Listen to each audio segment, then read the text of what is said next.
Good day sa inyo mga paps. Ang video natin today is magpapalit tayo ng gulong. Ito, nakabili ako ng pamalit na gulong ko. Ang napili ko is V-Star na dual sport. Ayan, napakaganda, napakakapit. Siyempre, bago natin ikabit yan is marami tayong kailangan baklasin dyan. Tuturo ko rin sa inyo kung paano yung tamang specs ng torque sa mga bolt na binaklas natin.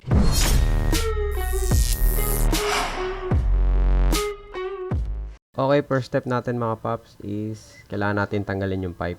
Okay? So, gagamit tayo ng 10mm na socket. Ayan. Okay? So, ang ginawa ko dito, nag-extend ako kasi masyadong taas yung ano niya, yung bolts. Okay? So, ginawa ko dyan, sinide stand ko, tapos center stand para makita natin yung ilalim. Ayan. Ayan, dito sa ilalim, meron niyang dalawang bolt. Ito, ayan, bolt cap. So, using 10mm, tatanggalin natin yan. Okay, after natin matanggal yung bolt, meron pa dito tatlong bolt na 14mm. Okay, yan, tatanggalin natin siya.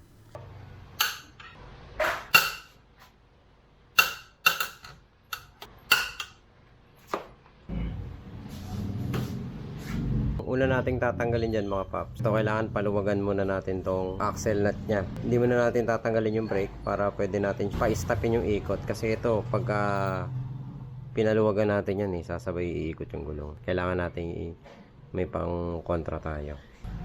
Okay. Sukat pala na ito is 24mm.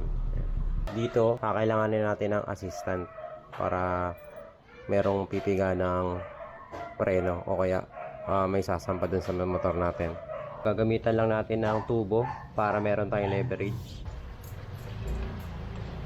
Kaya, sampahan mo na lang sa preno mo.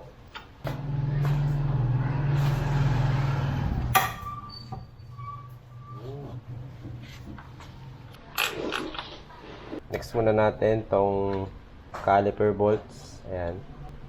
Ito, meron dalawa dito. Tsaka yung mga caliper bracket. Ito, isa. Dalawa. Tatlo. Yung sa brake hose. Yan, tanggalin muna natin ito yung mga maliliit.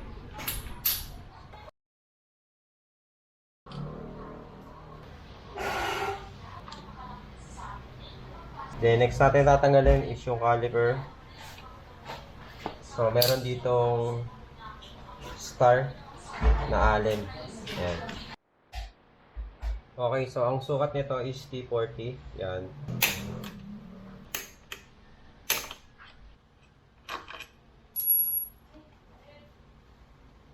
Okay, next natin tatanggalin itong tatlong bolts. Meron tayong dalawang tatanggalin bolts using 14mm.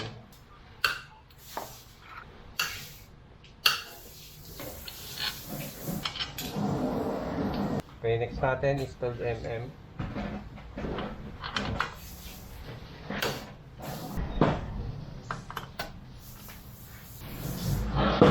So, pwede na natin tanggalin tong arm.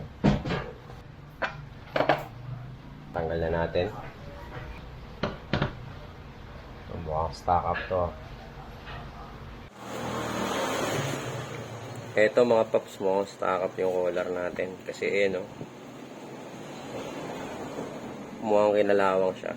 Spray natin ng WD-40. Tignan natin kung matatanggal.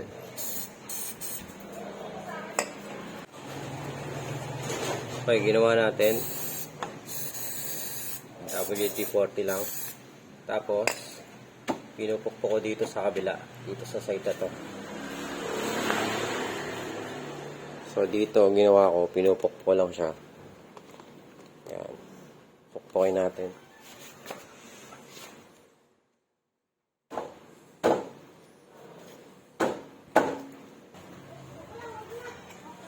Ayun, nakita nyo, umusog na siya. Ayan.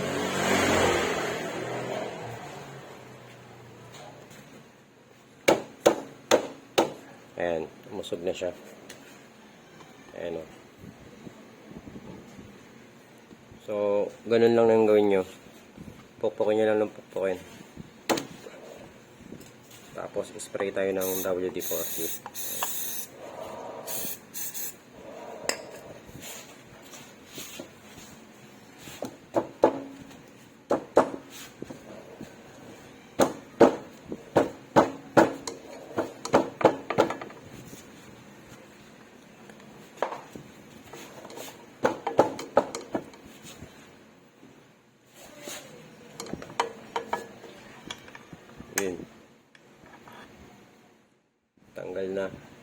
Kinalawang na to. Yan. Okay, yung harap naman yung babaklasin natin. Bago natin siya baklasin, lagyan natin siya ng pangkalang. Ayan. Para hindi siya babagsak pag tinanggal natin yung gulong. Okay. So, tatanggalin muna natin tong bolts dito. Papalugan muna natin. Bago natin siya ituluyang iangat. Dito, 19mm. Tapos sa kabila, 14mm.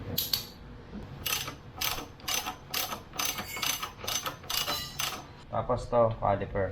Tanggalin natin to. T40. Ayan.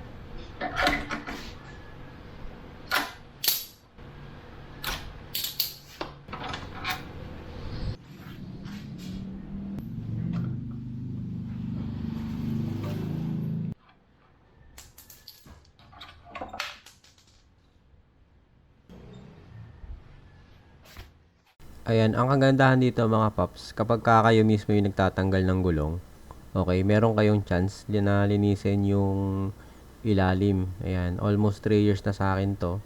Kaya ngayon ko lang siya natanggal at ngayon ko lang siya malilinis. Ayan, sobrang kapal na ng mga namuong mga putik dyan. Ayan.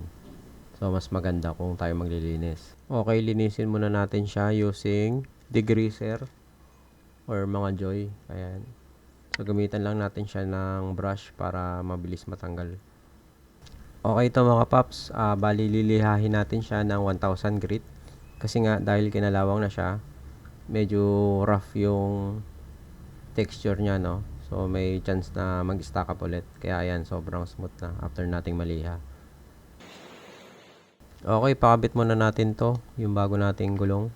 Yan, naghanap lang ako ng vulcanizing na merong machine para maiwasan yung gasgas. Nga pala, naka ano na to, 21,000 kilometer. Ayan, bago magkulit ng gulong, naka-4 na butas na nga pala yan. Yan, sobrang sulit na. Okay mga paps, balik na natin yung gulong.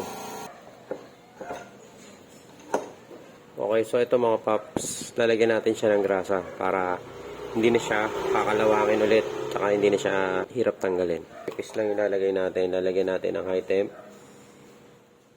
na grease. Ayan.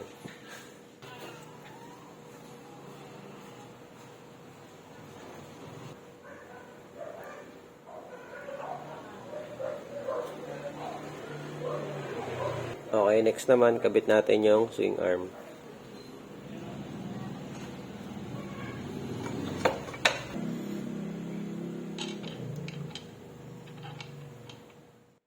Tapos yung 24mm na lock nut natin. Okay, mamaya na natin siya ito-torque. Tapos sunod naman natin tong 14mm na bolts. Yan, dalawa.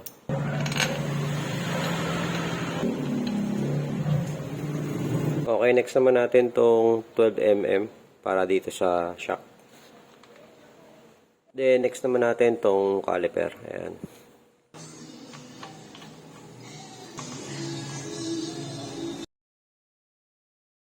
Okay mga paps, gagamit tayo ng torque wrench. Ang gamit kong torque wrench dito is yung 1/2. Ito yung meron tayong torque value chart. Okay, so meron diyang 24mm which is 180 Newton meter. Then yung 14 is 45 Newton meter.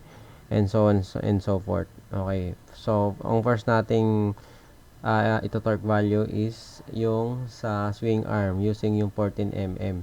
So yung value niya is 45 Newton meter. So, gagamit lang tayo ng extension para maabot natin kasi tumatama siya dun sa cover ng radiator. Ayan. Ito torque value na lang natin siya ng 45 Newton meter.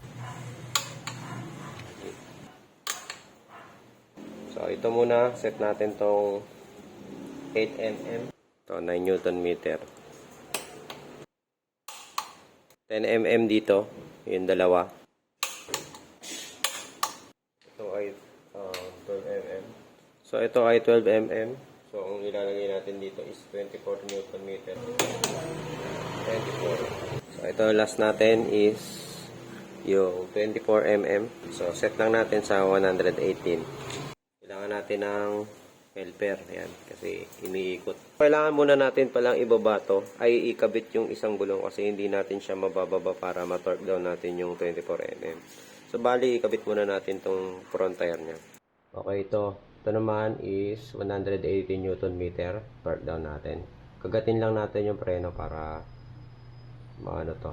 Tapos, ibababa natin, tatanggalin natin yung center stand para hindi siya iikot.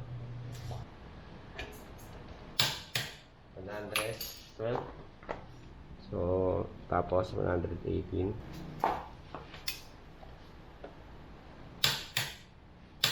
Okay. Okay, yan. Tapos, yung pipe naman yung kakabit natin.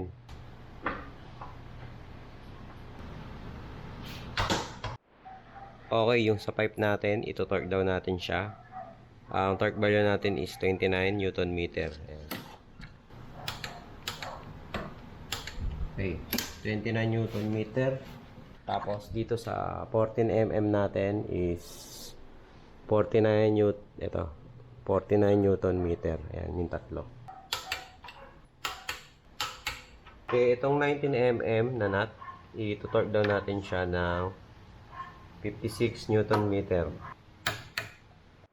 Ito, star din to. Yan. So, ganito lang yung gamit natin. Next time, bibili tayo ng adapter. Taka yung ganito.